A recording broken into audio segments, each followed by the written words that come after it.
So just a fair warning, if there's a lot of hard cuts in this video, I am sick, so I'm gonna be cutting out a lot of Salutations everybody, it is Matty here today. I hope each and every single one of you are doing well. As Bethesda has promised, they've dropped the Fallout 76 Wastelanders trailer today, Tuesday, February 4th. The trailer itself didn't offer us much outside of a couple of new weapons, a look at some new mutants, which we'll be dissecting. First and foremost, there's also some information on the Bethesda Net article. Overall, I think this is important information to have for the future for those who may be cautiously interested in Fallout 76 Wastelanders. Let's start off with some snapshots from the trailer. It was a minute long, so Matty couldn't do his in-depth analysis because there was hardly anything to analyze. First and foremost, I believe this is a renewed plasma caster. It looks a little bit different, but when we see it in action here, it does seem to be firing in the same way it would in any other Fallout game, except they're shooting at some type of like balloon looking mutants. What are these things? Anyway, I'm not a heavy weapons user, so for me, I was not too infatuated with the return of that weapon, but what I was more excited about was the return of the industrial hand. This was a weapon in the expansion Lonesome Road for Fallout New Vegas, which is my personal favorite DLC for that game. So to see any type of love, especially for New Vegas, we know Bethesda doesn't like New Vegas, right? Like that's just kind of the joke around here because they rarely acknowledge its existence, but I'm glad that they're bringing in weapons from New Vegas. This one happens to be one of my favorites. They're also adding a bow and arrow to Fallout 76, which I think is an interesting choice. It certainly fits the world that you're in. I don't know why it wasn't there at launch, but they're using it against this big boy here, which once again, brand new mutant, really liking some of these creature designs that they have in 76, but that's really it for the brand new screenshots. You know, we see a little bit of the settlements and raiders and settlers talking, but these are screenshots that you can actually take some brand new information out of. Most importantly, and today's talking point will be the April 7th release date for Fallout 76's Wastelanders. Wait, April 7th, that means, right next to the game that I'm so excited for. You know, watch, what'll happen is Obsidian's gonna drop the Outer Worlds DLC within that same week. I'm telling you, I feel it in my bones. Soon, new faces will flow into the wilds of West Virginia, and it will be up to you to welcome them with open arms or loaded weapons. We are excited to share that Fallout 76 owners will be able to experience the Wastelanders expansion for free on April 7th on Xbox One, PlayStation 4, and PC through Bethesda Net. Fallout 76 will also be coming to Steam on April 7th, and Wastelanders will be available to anyone who purchases the standard or deluxe editions of the game. Current Fallout 76 owners will not need to purchase any additional content in order to play Wastelanders when it launches. This expansion is completely free for Fallout 76 owners. For those who want more, we're also offering for purchase 2 faction-themed content bundles as well as a combination bundle, which will give players access to exclusive cosmetic and camp items. We can see them right here. We have the Raider content bundle. I'm not going to go through all of it because, quite frankly, who wants to spend money on this stuff? But it's pretty much just camp objects, some new outfits, some backpacks, power armor skins. The same exact thing applies for the settlers. Of course, some people like building in Fallout. I respect that. I really liked it in 4, but with 76, it feels a little finicky at times, but there are new items that you can buy that are launching with Wastelanders. I guess this is a pill I can swallow because we are getting the full expansion for free, right? But that also depends how much money is Bethesda already making through the Fallout 76 Atomic Shop. Do they need another bundle to sell, or could have just been quest rewards? Obviously, as a player, I would have preferred that, but I don't have that inside knowledge on how their business goes, and when it comes to Bethesda, obviously, they can't have enough of the green. So Bethesda's emphasizing it's free and it's coming out April 7th. I think that that release date is surprisingly later than what I had said. I said late February based off how they were testing it and for how long they were testing it. A lot of people were saying, Maddie, don't kid yourself, it's coming in March. Turns out a lot of people were wrong. It's coming early April. I think that this does mean that it stands a chance to be somewhat tested, right? Bethesda's been working on this for a long while, and expectedly so. It is a pretty much relaunch of the game, as we will get into next. But I think this is a good sign that maybe this won't come out completely busted. I'm not sitting here holding my breath, but like I said, Bethesda needs to nail this, and at least from the outside looking in, they are taking much more time than I personally ever expected. I thought they were going to try to beat the storm in March. In fact, they are waiting until after the fact, releasing right next to Final Fantasy VII. Is it a confident move? Is it an ignorant move?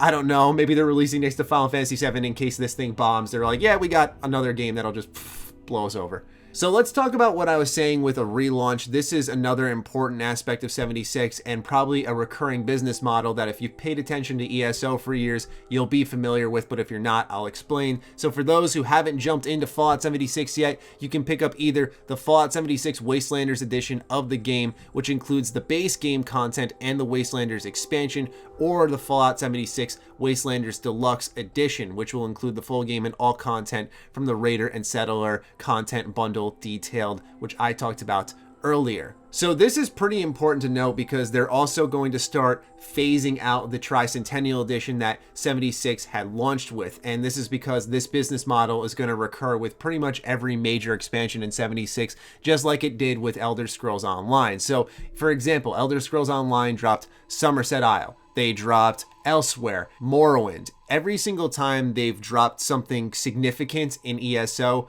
they relaunched the product with that expansion built in. It's the base game and the newest expansion built in. Given the fact that 76's Wastelanders is free and it's going to be restructuring the actual original main story of 76 on top of adding its own brand new one, I think this is a smart point to relaunch at. It's very clear Bethesda's hitting the reset button for this game. We'll see if it actually pans out and it can end up being good, but I think a lot of people are just expecting it to be okay and then build from there. That's sort of where my expectations are set. I don't think that this expansion will blow our socks off or blow us away. I think it'll be a nice soft reset that maybe can ease us into the Fallout that we've wanted for a while now. I don't know if 76 can become that platform. Hopefully it does, right? Like, I don't want to sit here and hope everyone fails, although my expectations are kind of low. But as I also said, 76 is launching on Steam the same day that Wastelanders comes out. Let's read what Bethesda had to say about that. If you already have Fallout 76 on Bethesda.net, you will not be able to transfer your atoms or Fallout First membership balance between Bethesda.net and Steam. Additionally, items you earn are specific to one or the other platform.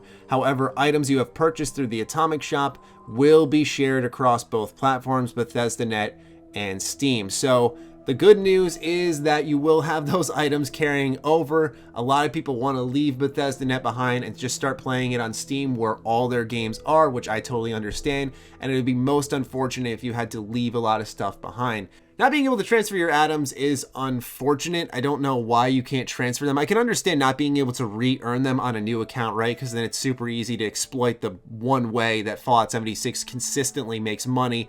And while I don't like the Atomic Shop, I understand Bethesda not wanting that to happen. But at the same time, man, I guess it's just kind of strange to me not being able to say like, hey, I have 1,000 atoms. I just want to move over to Steam and have that carry over. I don't know what really hurts Bethesda in that manner. Same thing with the Fallout First membership, or membership balance as they call it. I don't know why there isn't the ability to transfer there. Awfully strange, but ultimately this news dump was a little bit less than I was expecting, right? I was looking at Bethesda thinking to myself, okay, they are more than likely going to really go gung-ho when they release the release date for Fallout 76 Wastelanders, right? Because they want to capture people's attention, but it was a very safe trailer. It was just under a minute long. It reused a lot of the same B-roll we saw in the initial reveal of 76, and I don't know why when they had a chance to make some noise, they really didn't. Whether they had their heads down and they're working harder, they didn't really have much new stuff to show off. Literally almost everything brand new that was in this trailer, I showed you guys in what, like 30 seconds? You know, it didn't take much.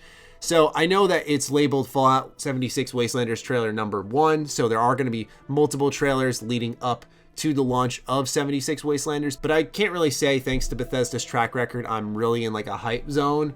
I'm just cautiously interested. And a lot of people mistake that for me, quote, caring about Bethesda. Like, I'll have to make a dedicated video to it at some point, because like it's one of the more common comments I get when I make a Bethesda video. It's like, I'm doing diligence. I'm keeping up on the news and I'm updating my audience who does happen to care about these things, because I don't want to just leap into 76 Wastelanders completely uninformed, because that's not the creator I am. That's not the person I am. And I want to feel like I've earned the coverage, right? I don't want to just hop in when everyone's ready to talk about it. I want to be there when no one's really talking about it. So I am an informed source come the time everyone's ready to speak. Did that make sense? I hope it did. But anyway, I will conclude there, ladies and gentlemen. Thank you so much for your time today. Let me know what you think of the latest Wastelanders trailer for Fallout 76 alongside all the details I have splurged to you today. Other than that, follow me on Twitter, follow me on Instagram. Those links are in the description down below. Big thank you to all the patrons who continue to support all the content that I am spewing out for you guys. I appreciate each and every single one of you. And thank you to those of you who watched this far and gave me your time today. I'll talk with all of you soon. Stay sexy, stay active. I love you all. Peace.